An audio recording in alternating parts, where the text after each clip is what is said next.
Florida Governor Ron DeSantis, potential contender for 2024, he's not having it.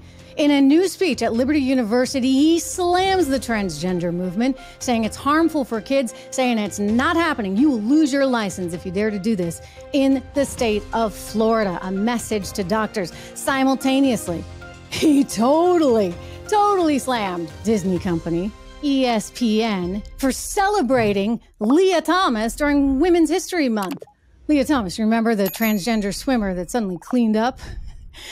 Beating out the actually female-born, biologically born females in college swimming. We're going to talk about all of that. Plus, we have here today a very special guest, a young woman who has been through hell and back. Chloe Cole, at the age of 12, made a decision that she wanted to become a man. And the healthcare system in California, they rolled out the red carpet and they helped her with this transition, including operating on her at the age of 15. Chloe Cole said it was a disaster. It made her more unhappy. And at the age of 18, all she wants to be is a woman now. And she wants to use her voice to prevent this from happening to any other children in the future. Good for her. More people need to speak up. I'll tell you, America doesn't love this. You have only to look at what has happened with the Bud boycott to see evidence of that. The company has struggled. I mean, in some 5 days' time, it lost roughly $5 billion worth of market cap. The CEO finally came out, gave a kind of mea culpa. It was pretty lousy, if you ask me. I don't think it's going to do the job. So what did they do? Oh, they rolled out a brand new commercial just to remind you how American they are. But I got news for you. This company actually isn't American. American, dude, learn the rules. I'll explain. And violence in the streets of Chicago, of course. I mean, that sounds like an old story these days, unfortunately, sadly. We had hoped, of course, that a new mayor coming into town, taking over for Lori Lightfoot, might make a difference. But find out why Brandon Johnson is not going to make a bit of difference, because this is a guy who just keeps giving excuses. In this particular case, after a very violent weekend, he's trying to make sure that we all have empathy and sympathy for the people that started the problem, as opposed to the people that were the victims. What's wrong with that? A whole lot. Welcome to the show, everyone. I am Trish Regan. Good to have you here. Portions of the show are brought to you by Legacy Precious Metals.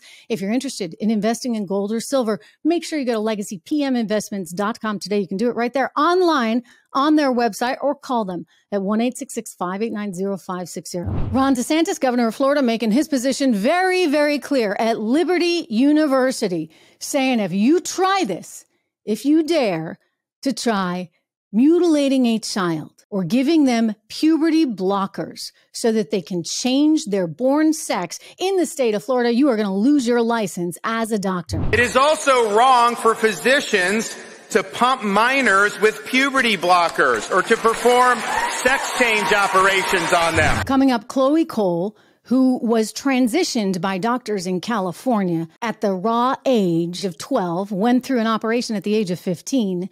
Well, she's going to join us to tell us why Ron DeSantis is absolutely positively right. She is now suing Kaiser Health because of what these doctors did to her. That's coming up. But in the meantime, Ron DeSantis, he wasn't done. He went after Leah Thomas and he went after ESPN. ESPN, of course, being owned by Disney. Don't forget, Florida and Disney in the thick of it, right? That battle continues. Anyway, he made the point. It is wrong to have a swimmer compete for 3 years on the men's swim team, switch to the women's team, and then win the women's national championship.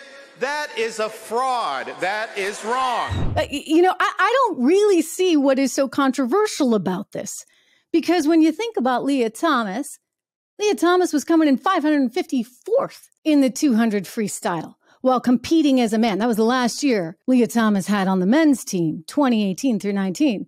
And then what do you know? She's suddenly number one. Leah, let's just go with the name here. Leah Thomas rather than the they thing and get all confused. Leah Thomas beating out young women who had been born women and thus didn't have the testosterone in their system for years and years and years that would have made them stronger. Sir, you're out of order. It's not fair. Ron DeSantis is absolutely right. And every single woman that competed in that swimming race should be absolutely furious. I mean, it's like we don't count. Suddenly you're totally changing what we're supposed to do. Like now we're supposed to come in where a biologically born man would come in, who's had the benefit of all those years of testosterone, has developed muscle that, I'm sorry, like this is science, guys. This is science. We don't have it. We don't. We got other strengths, which somehow even Apple doesn't quite want to believe. The world has reached such a point of insanity where we're talking about men being women, women being men. We got enough problems. Now you want to clutter it all up with that? And then you want to jam it down our throats in such a way, literally jam it down our throats. You want to jam it down our throats with Bud Light beer. Well, we're not drinking it.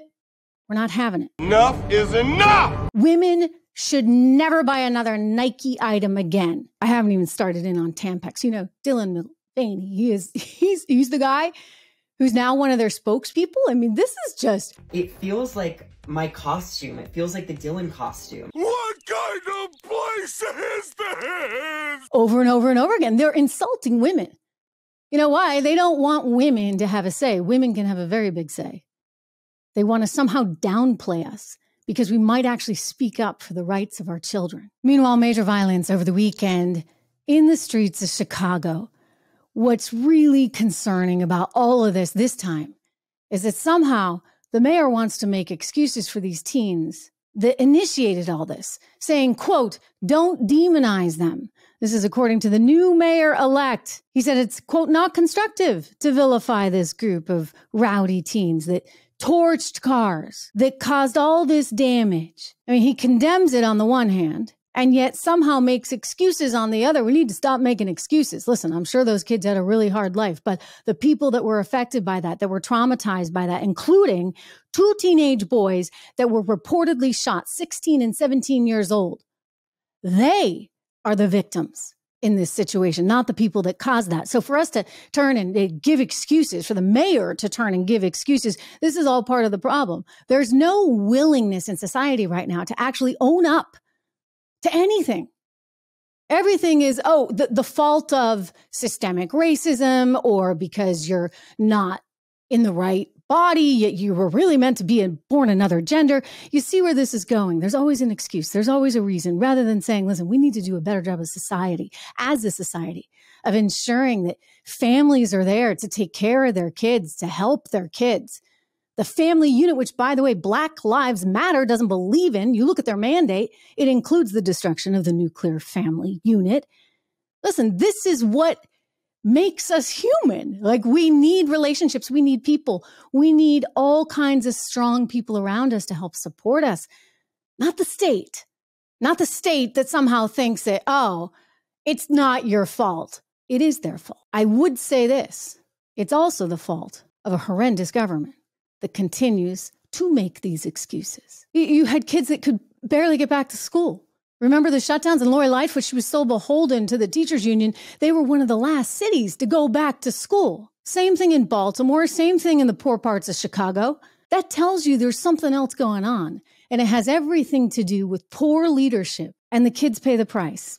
Anyway, disaster in the Windy City. It was really unfortunate. As I said, 2 children, 16, 17 years old, reportedly shot, though, as far as we know, are fortunately in stable condition. You had cars that were vandalized. I mean, this is how we're living today, America. We need better. We need to do more. A total failure of government. And yet consider that it's the government, meanwhile, that wants to restrict our ability to access information, our ability to connect with one another, our ability to seek out the truth. In the case of Chloe Cole, in the case of these transgender youths, you go online, every study you read is, it's going to be great. They don't tell you about any of the downside, that's why it's important we hear from her. They don't tell you that. They hide that. A recent study out by Northwestern University is practically buried. If you do Northwestern University and transgenders as search terms, you will only get studies that tell you it's great. Children are so much better off. Turns out, however, there was another study that was most recently done that said exactly the opposite. Good luck finding it. I found it on Daily Wire. But that's part of the problem here. And this problem may be a whole lot worse than you've ever dreamed of. Because in a bombshell interview on Fox News, Elon Musk, the new CEO of Twitter, who bought it for nearly $50 billion, told Tucker Carlson that the government was right in there reading people's private messages on Twitter. Take a listen. The degree to which various government agencies had effectively had full access to everything that was going on Twitter blew my mind. I was not aware of that. Would that include people's DMs? Yes. So remember that. Be careful. The government's watching. I mean, this is Big Brother on steroids. I hope Elon Musk can get this under control. I hope that social media can become a really fair place where freedom of speech, our First Amendment, is honored and tolerated. But I have my doubts. I just look at how they've attacked Elon nonstop. He is persona non grata. You have Matt Taibbi, who got access, don't forget, the journalist. By the way, he was always liberal, historically liberal. The liberal journalist who got access to the Twitter files, he had the IRS showing up on his doorstep the day he was set to testify before Congress. What's going on? Meanwhile, Lena Khan over at the Federal Trade Commission, the FTC, has launched an investigation into Twitter and wants to know every single journalist that got access to those Twitter files and to those government emails. Apparently, it was one big party. Matt Taibbi says it this way. He said that the Treasury was in there. The State Department was in there. Health and Human Services was in there. The CDC was in there. Like, it was everyone in there. Bring me everyone. What do you mean everyone? Everyone! Trying to manipulate and control the message.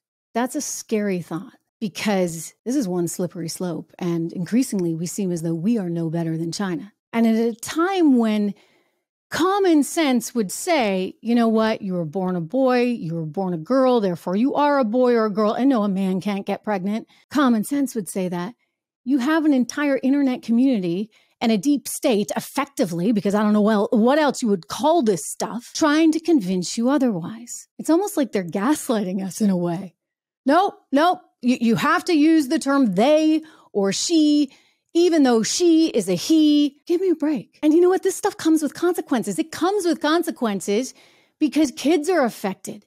They're online. Amazingly, you can be online at 6 or 7 or 8 or 4. You can't drink until you're 21. You can't drive a car until you're 16.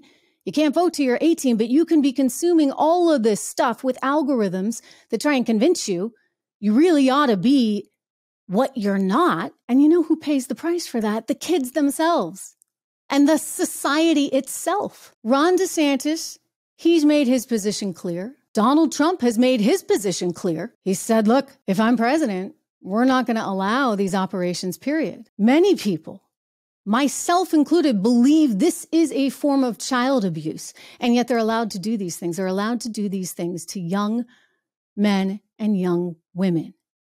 What's it going to take to change it? Maybe it's going to take lawsuits. Well, our next guest, she's suing. She's suing Kaiser Health because she said at the tender age of 12, she was pushed into becoming a man. And it turned out that wasn't the right thing for her. And she thinks there were monetary reasons for doing it. She believes they intimidated her parents into doing this. And they've offered no help in the detransitioning process. Joining me right now, I'd like to welcome Chloe Cole. Walk me through what happened initially when you were 12 years old. At 12 was when I started to really experience feelings of distress having to do with my body and being female. As a kid, I was always kind of on the tomboy side, more so as I got older, and especially as I hit puberty. I really just wanted to be one with the boys. Well, it's not fun, by the way. Hello, as a woman, I'll tell you, those were probably like some of the most miserable years of my life. 12, 13, I mean, not easy. And if I could have been shown a path where I didn't have to go through all that, I mean, men don't quite get it, I don't think, but it's not fun.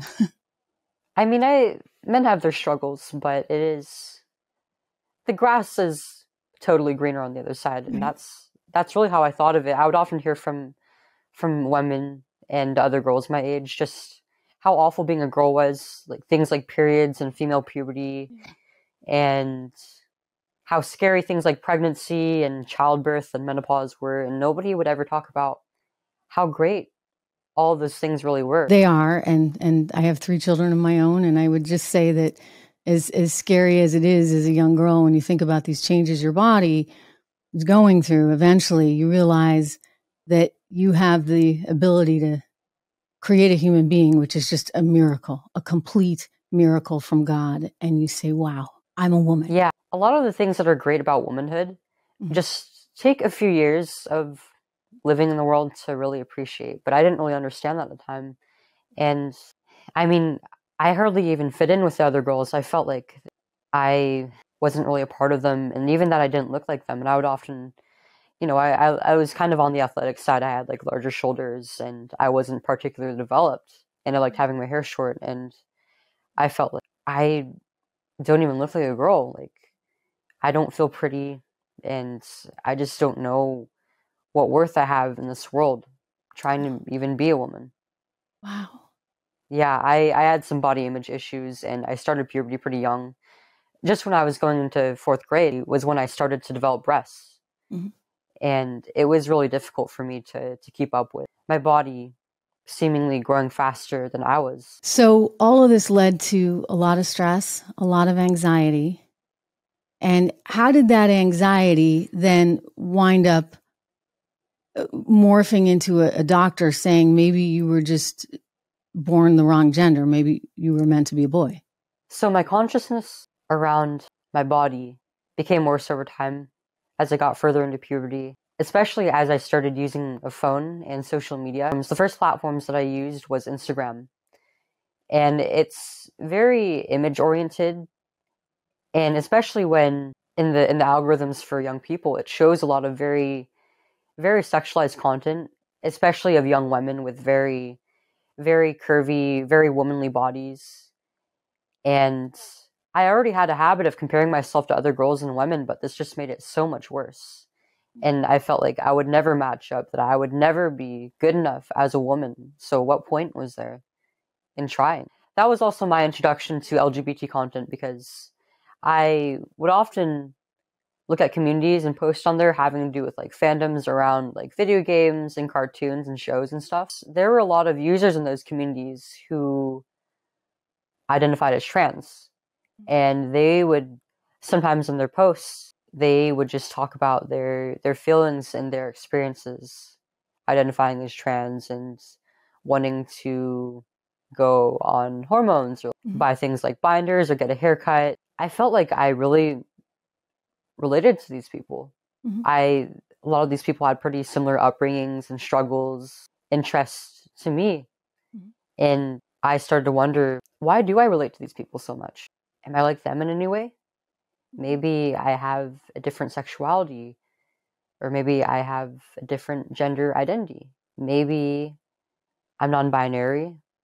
Maybe I'm not really a girl. And eventually I decided there's no way I'm a girl. I don't feel like a girl. I don't feel like I look like a girl. And I'm not really treated as one of them. It makes sense that I think I'm actually a boy. Slowly and silently over time, I changed my name. I changed the way I presented myself, the way I dressed, the way I got my hair cut, and the way I acted. And eventually I decided that I wanted to come out to my parents because I knew that, or so I thought, I wanted to go down this path. Okay. And I knew that in doing so, I would have to get them involved. So you went to your parents, you said, I think I want to transition. I'm sure it was not easy news for them, but they wanted to get you the right medical help just to make sure that this was all the right thing to do. And I've heard you say before, your parents didn't really understand. They were just trying to help, that the doctors convinced them this was the right thing to do. And then all of a sudden you were off to the races. And by 15 years old, you had a double mastectomy. Yep. My parents wanted to be supportive, but they also didn't really know what to do about this because they had 4 other kids before me, and they'd never really heard anything like this before from any of them. And they didn't really know much about the subject, and they wanted to get an expert to weigh in on how to go about this. And they thought that by sending me to a therapist, they would do like an in-depth psychological evaluation and maybe figure out where these feelings were coming from, what made me feel this way, and that it would be resolved. But that didn't happen. What did the therapist say? They just immediately took the affirmative approach, pretty much, just like asking me my preferred name, my pronouns, and what I identified as. Mhm. and decided that it was best to treat me as if I were the son to my parents rather than their daughter. Okay. And then tell my parents the same thing. And my parents started to get concerned as I pushed more and more towards this and seemed to become more and more distressed. And You I became more told them that, distressed? yeah, and I wanted to. So it wasn't solving anything? I mean, I had a pretty lousy therapist, but they just affirmed my identity, never really went into the reasons behind why I was feeling this way. I was really pushing for medical transition because I thought it was the only way to treat these feelings. The research I had done on the subject seemed to point to transitioning as the only means of treating this condition. And how old were you at this time? I was 12 going on 13. Oh my goodness. So how did you get from there to the double mastectomy? Yeah, so just after about 6 months of being diagnosed with gender dysphoria was when I was put on puberty blockers. I'd say like 2 months before that was my first referral to the endocrinologist. And the first endocrinologist I saw said no because I was too young. And he didn't know how this might affect like my brain development. And he was concerned about that, about my age. Mm-hmm. But I was just referred to another endocrinologist, and after I got my first blocker shot, and it really did suck being on blockers. I was on them alone for about like a month to 1 to 2 months, I think. And while I was on them, I was very lethargic, and it's actually induced a period because of the drop in hormones. And so this caused me a lot of distress. And I really wanted to move on to the next step. I didn't want to go through a period ever again. It actually caused me symptoms of menopause, like hot flashes and like full body itching. Oh my gosh. And I was informed of some of these side effects, but I just thought of it as, well, that's just part of the process, right? That's just necessary. And then the operation.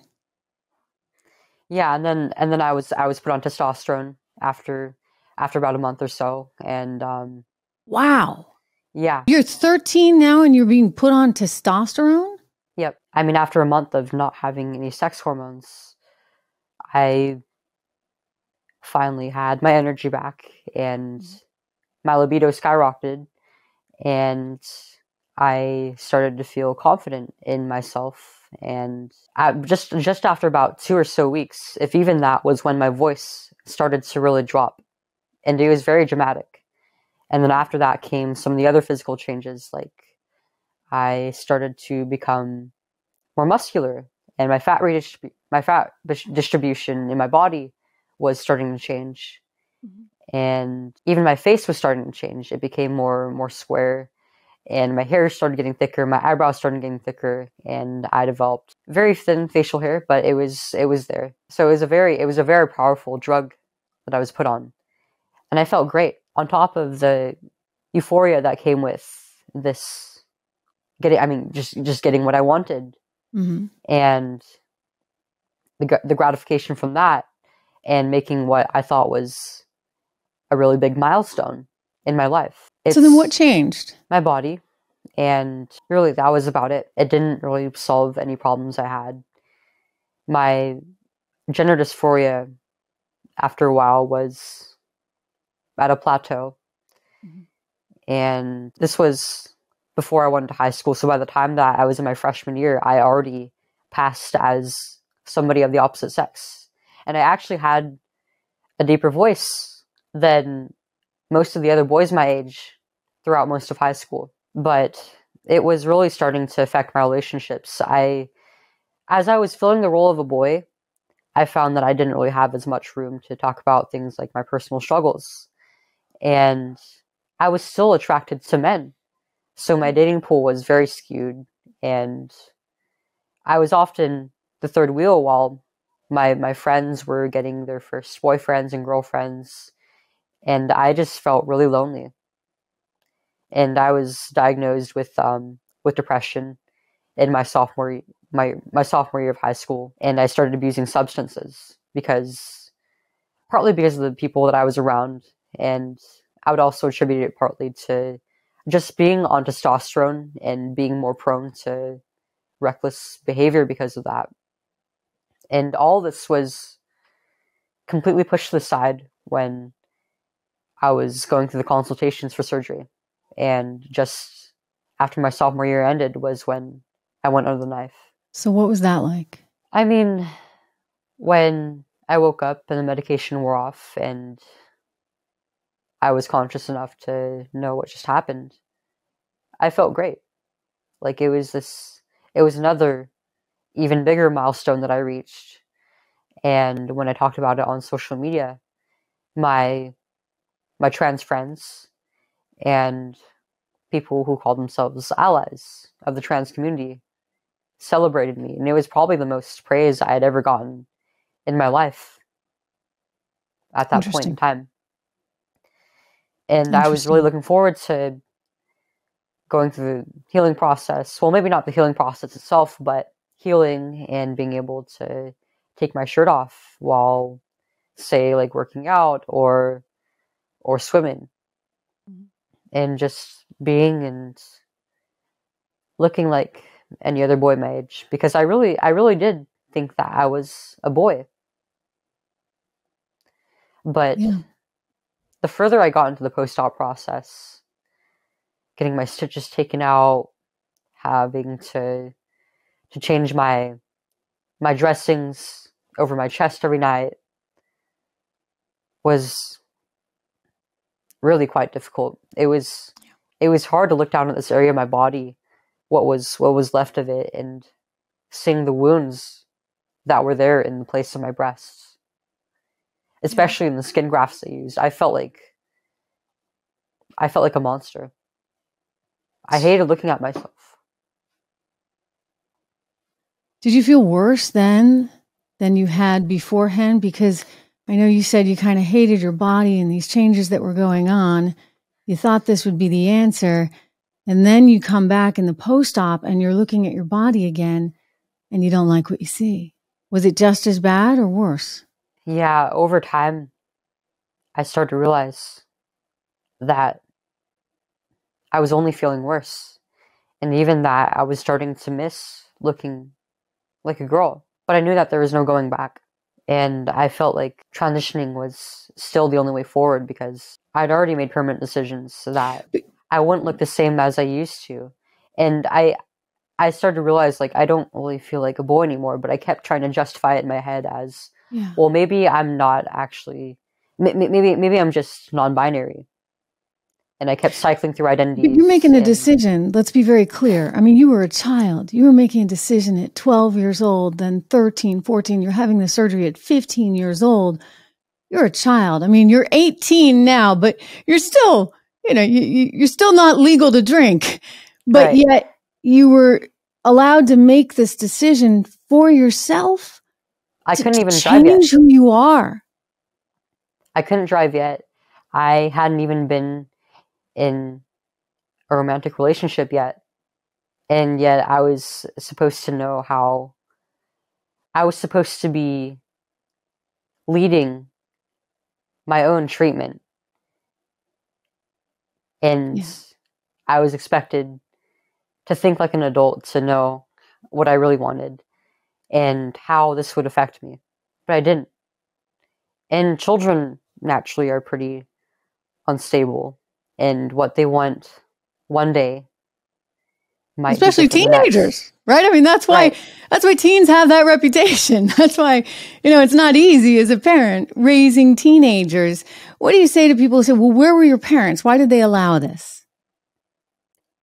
I mean, really, they had their hand forced. They didn't really feel like there was any other option because the doctors, from the very beginning, they told them, like, they didn't present any other options. They said that, well, the regret rate is really low. Clinically, it's not significant, but if you don't transition your child, you're going to have a dead daughter. So you either choose between having a dead daughter or a live trans son. That's the ultimatum they gave them. Oh, that had to have been terrifying for your parents. So now you're suing. You're suing the hospital. You're suing the doctors. You're suing Kaiser, which, by the way, is both your health provider and your insurance company. Do you think that there was a financial motive behind any of this as well as a political move?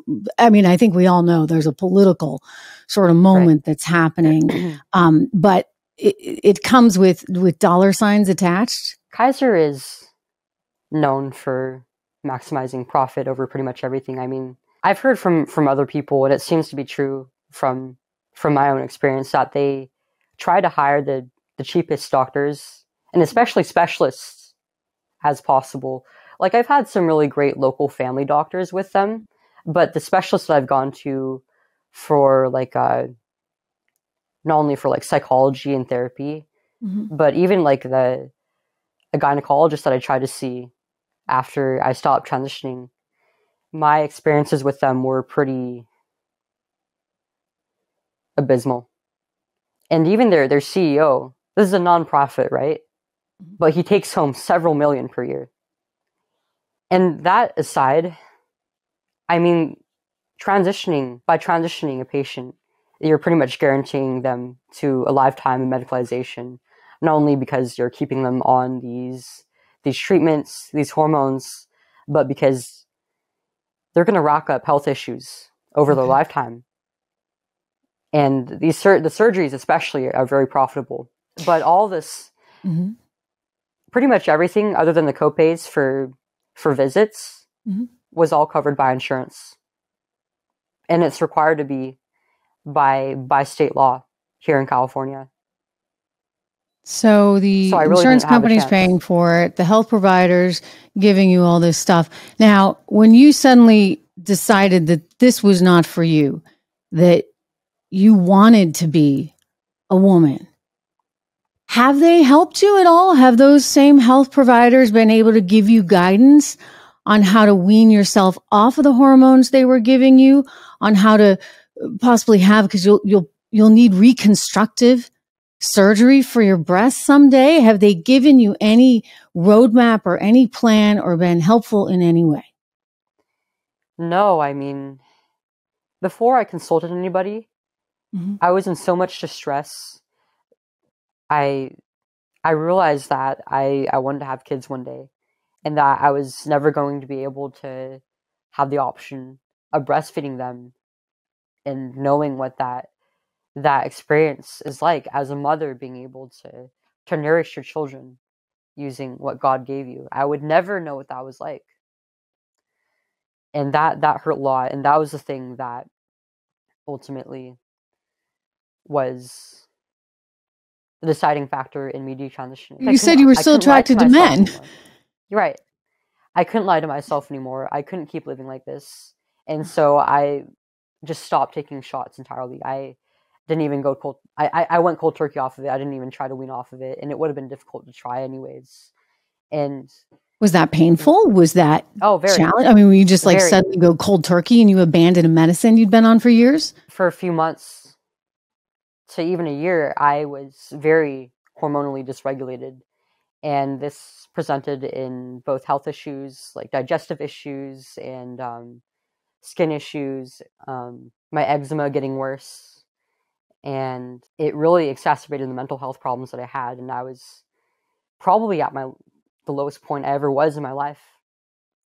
And I consulted my endocrinologist. I told her, like, I'm not transitioning anymore. I don't want to be a boy anymore. I want to get regular blood tests scheduled so that I can see where I'm at compared to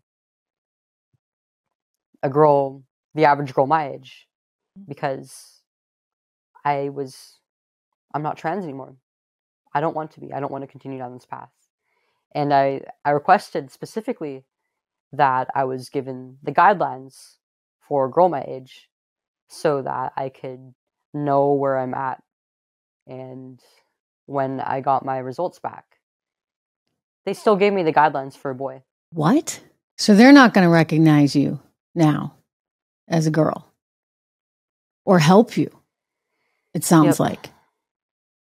Why would they not help you transition back? My guess is that because California has a law against conversion therapy, and they include gender identity in that law. So anything other than following the affirmative care model could potentially be considered conversion therapy and maybe like open up like a Yeah, risk of lawsuits, but the number one sort of guidance, right, for doctors in the medical profession, it's do no harm. Right? You want to make sure that you are not doing harm to your patient. And from the story that you're telling me, Chloe, they did a whole lot of harm. And they put you in a position where, as you said, you will never, ever know what it's like to breastfeed a child. Because at 15 years old, they took that away from you. A 15-year-old child. So you're suing them. I know that the Center for American Civil Liberties is working with you in your lawsuit. I look at it and I wonder, Chloe, is this what it's going to take?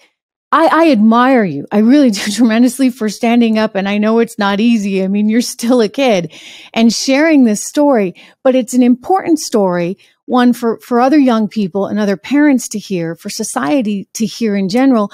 And it's also important what you're doing in terms of the lawsuit, because I'm sorry, but this is still America. And this is how things often, unfortunately, get done. In other words, money talks, whether it be that they maybe wanted to do this surgery because it was big bucks, or maybe they'll think twice about doing these surgeries because they could face some pretty steep repercussions. Right. I mean, if this is what it takes, then I'm willing to put in the work, because this can't go on. This can't keep happening to kids my age. And yet it is. And while countries in Europe who have been at the forefront of childhood transition for a very long time are stopping, they're hitting the brakes on this because they're finding just how horrific this is to do to kids. The US isn't stopping anytime soon. They're going full force with this. Yeah, in fact, parents are kind of getting cut out in some states because of an executive order that President Biden signed in certain states. I mean, some have fought back, but California, I'm sure, is one of them, where now at the age of 12, you don't even need to get your parental consent.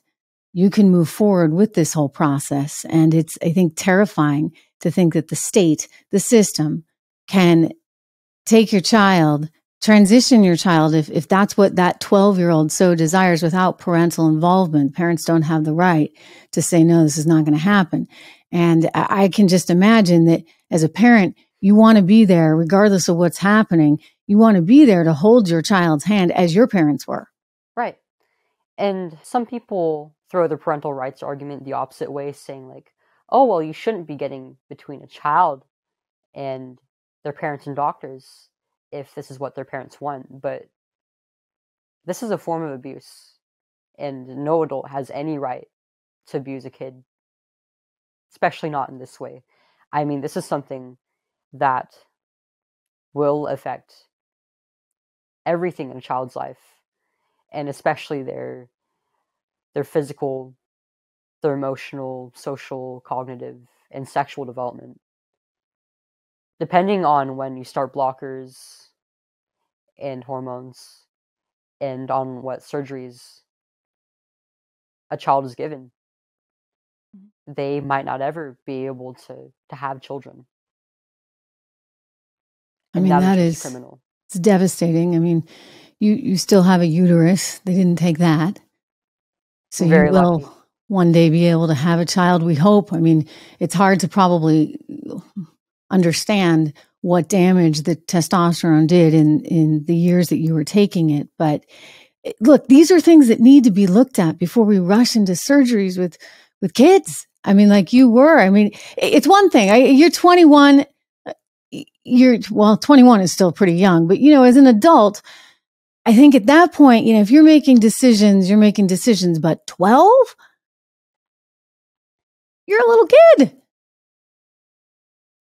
Right. I mean, even with adults, a universal problem with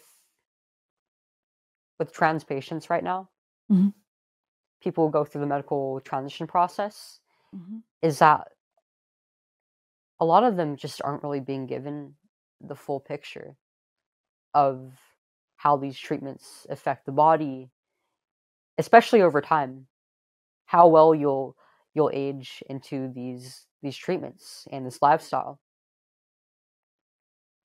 Still relatively unknown, too. And you know, that's do you feel like they didn't present that to you enough as well? Because it's so sort of romanticized, if you would, as you said, you know, suddenly you're a hero on social media with the trans community. Everybody's kind of pumping you up. Yeah, let's do this. Let's do this. Way to go. High five. But nobody's telling you what it's like when you're, you know, trying to wrap yourself in your bindings and looking at your scars and feeling the effects of these massive hormones over time. Did anyone warn you of that? I mean, the side effects were talked about in the consultations with my endocrinologist and with my surgeon. They told me some of the side effects, like you might start experiencing vaginal atrophy or blood clots, and you'll never be able to breastfeed after we take your breasts. But no matter what they told me, I, as a child, just wouldn't have been able to really fully appreciate what any of that really means, right, and how that would affect me. No, you were a child. There was a study recently done at Northwestern University by a psychologist there that looked at over 1,500 families whose children had gone through this. Interestingly, overwhelmingly, it was actually females, young females, 11, 12, 13 years old, that were electing for these surgeries. And what he found is that there really was not a benefit. In other words, these young girls, and they were often of very high intellect, they did not feel better after having the surgery. In fact, they most often felt worse. And so this idea that somehow you're going to fix everything, that may not, I mean, it sounds like there were other things, correct me if I'm wrong, Chloe, that needed fixing. The anxiety Absolutely. that you were having, the changes that your body was going through.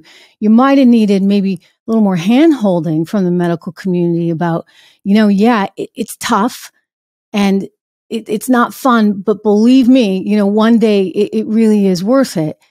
That might have been more beneficial to you in terms of whatever they could have done to benefit you with therapy to address the mental health challenges you were facing or the anxiety you were facing over these things, as opposed to rushing straight to surgery. Right. I had a lot of underlying issues that they either didn't really properly screen out, or they knew were there, but they just didn't address. Yeah. Like, they knew that I had a previous diagnosis for ADHD, but I think that should have been enough for them to say, wait a minute, what's going on here? But I think even that was an erroneous diagnosis. I think that I'm actually on the spectrum. But even then, they my parents tried to get me Did they give you medicine for the ADHD? Yeah, they did. They actually kept switching me between medications. That just didn't work over the years. But when I was a kid, my parents tried to get me a screening for autism, and they just told them, like, no, your kid's too smart to be on the spectrum. And then I at 17, after I stopped transitioning, my gender specialist, the person who referred me to surgery, told me, hey, I think you have some symptoms of autism. You should really get that checked out. I'll refer you to screening. I got the same answer again, that I was too smart to possibly even be autistic. But this time they said, like, oh, like, it's a possibility, but let's check back later. Which, if I had gotten diagnosis much earlier in my life, I feel like none of this would have happened. It's shameful. Yes. In 8th grade, after I started transitioning medically, a few months after I started taking testosterone, I had an incident where I was actually sexually assaulted by a boy in a classroom. And that was when I started binding, and that was one of the things that led to When you say sexually assaulted, I didn't realize it at the time. did he grab you? I mean, it was in public. Did he? Yeah, he grabbed it and squeezed my breast. And obviously, I wouldn't want that to happen ever again. I wanted to shield myself from that, and I was trying to present myself as a boy. I didn't want any attention to my feminine secondary sex characteristics. Yeah. So, what would I do other than take the option that was given to me and start hiding them? I never really told any. I never told any adults about it because I knew, like, if I brought it up to a teacher, then they bring it up to the school office, and if I told my parents about it, they would do the same thing, and the office makes would, it bigger. more likely than not, just like suspend the kid for a few days, and then have him come back, and he could do something worse to me. But I didn't want to fight that battle. At the time, I just like brushed it off as, well, I just have to man up, and it's just boys being boys. So what can I do about it, right? Right, but you didn't want to put yourself in that, position. And listen, it's a lesson to all boys out there.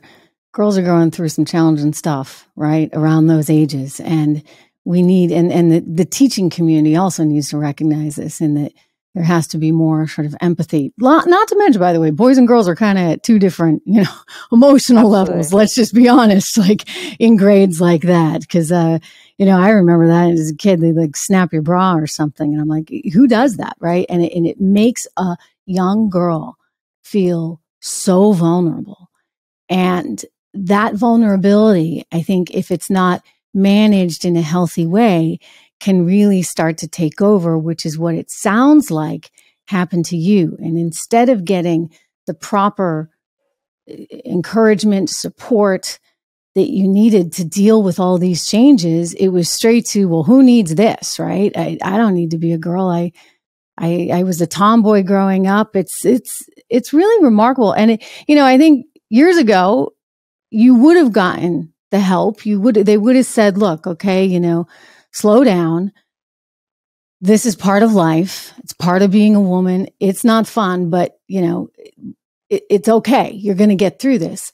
And nowadays, instead, it's straight to gender dysphoria. It's straight to, well, you were really just born in the wrong way. And I don't think that's right. I think it's something else, really. And I think it's, you got to address these issues head on. The anxiety you had, or the ADHD, or, if you were on the spectrum at all.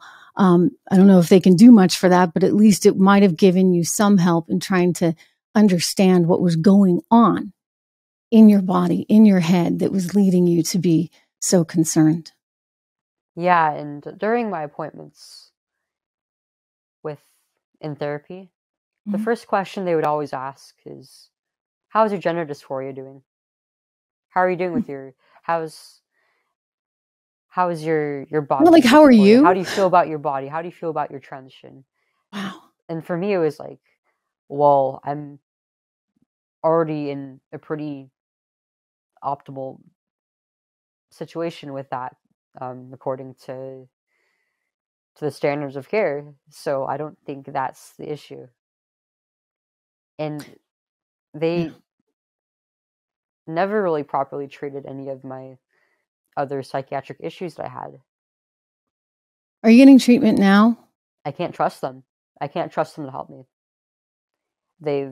Kaiser has proven themselves incompetent, not only how they treated me in regards to my gender dysphoria, but even outside of that, like the diagnosis for ADHD at age 8, and then getting medicated at 10, and then constantly upping the dose, switching me between medications. Did they give you anything for anti-anxiety? No. They put me on bupropion or Wellbutrin for my depression when I was 15, which I remember I told them, like, I don't want to go on SSRIs. I don't want to deal with the side effects, and I want to have something that preferably has the least amount of side effects possible. And my psychiatrist said, okay, let's put you on Wellbutrin, which actually has a pretty huge black box label for Yeah. No, I know. Yeah, it can make you really depressed, right? If you it made react. It made me really angry, actually. Wow. Really irritable, but I didn't realize this until I was off of it. And one of my older siblings was like, you know, you're a lot better off of it.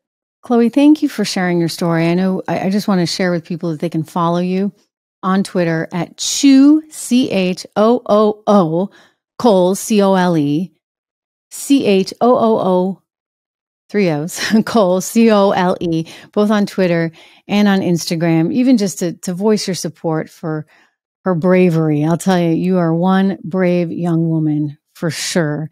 So hopefully you help a lot of people with this. And I'd love to see us start changing the system so that doctors, therapists realize the consequences. And if it has to hurt them financially, so be it. Thank you so much. My thanks to Chloe. She's really been through a lot, and that's not an easy thing to do, to get out there in front of everyone right now and tell your story, but it's important she does, and I commend her for doing so. Make sure you follow her on Twitter. Make sure you follow her on Instagram and show a little support. I'm not going to let the day go by without telling you my Fluffy update. Listen, he's been really good. I will say this, his health has been tremendous. I think his hearing is getting better and better and better, because every single time somebody like walks by the house, the dog is going crazy. He's better than any alarm. He's better than any, well, I was going to say watchdog, but you've seen him, right? If you haven't, this is Fluffy. He's just a little bitty thing. So no, he wouldn't exactly qualify as a watchdog. He thinks he's a watchdog. That's why he barks so much. But no, he's a tiny little guy. I love this dog. I love this dog, and he means the world to me. And it's why I take his diet so seriously. He had a lot of allergies. I told you guys. I actually reached out to you all, and you had great recommendations, including getting rid of chicken, which I did. Got rid of it. That made a difference. But I'll tell you what really made a difference. That was when I started feeding him a supplement called Rough Greens. Rough Greens was created by Dr. Dennis Black, naturopathic doctor, who cares so much about his dog's health. His are big dogs. Mine's just a little guy. But it doesn't matter. No matter the size of your dog, all you do is sprinkle a little bit of Rough Greens on top of their food every night, just once a day, and you can be assured that your dog's getting all the amino acids, all the nutrients, all the digestive enzymes, all the proteins, all the things, the vitamins that he or she needs to have a wonderful, healthy life. So Fluffy's doing great. No allergies, knock on wood. We haven't had any ear infections or anything like that since taking the supplement. So I think that's a good sign. I wish he could talk. Sometimes I think he can. But if he could talk, I think he'd tell me, thank you. Thank you, because this is making a difference. So I encourage you to get your free jumpstart trial of Rough Greens. Just go over to the website, roughgreens.com/Trish, my name, roughgreens.com/Trish. You can get a free jumpstart trial bag. You just have to pay for shipping, and it'll be at your house in a couple business days. Not bad, right? Let me know what you think. Let me know how it works for your puppy. Send me a picture too, maybe in the YouTube chat comments or on Rumble or on Facebook. I'm there at Real Trish Regan. You also go to the show notes and see all my social media platforms. I love getting pictures of dogs. It always puts a smile on my face. Anyway, it's great, as I said, to have you here. Make sure you subscribe. I just want to mention what's coming up on tomorrow's program, because we've seen parents pushing back on all this transgender nonsense. And they're also pushing back on some of the books that their kids are reading that they feel is sort of force feeding this stuff at really inappropriate ages. Well, somebody at the forefront of this, who's actually created his own publishing company to stand up to this wokeness, is a guy that I used to watch on TV when I was a kid, Kirk Cameron. Remember Kirk from Growing Pains? It was a great show. Loved him. He was like, I was explaining to somebody much younger. He was like the teenage heartthrob, right? Well, I'm so excited. Kirk Cameron's going to be on the show. He's taken a stand on this. He cares. He does not want kids reading this stuff. There was a little bit of a scuffle at the New York Public Library recently. We'll ask him about that. Apparently, he says he had to sit outside to read the books that he has published. The New York Public Library said, no, we didn't kick him outside. He could have come in. We're going to see about that. Anyway, Kirk Cameron joining the show tomorrow. Don't forget to subscribe on Apple Podcasts, right here on Rumble and on YouTube. And I'll see you tomorrow.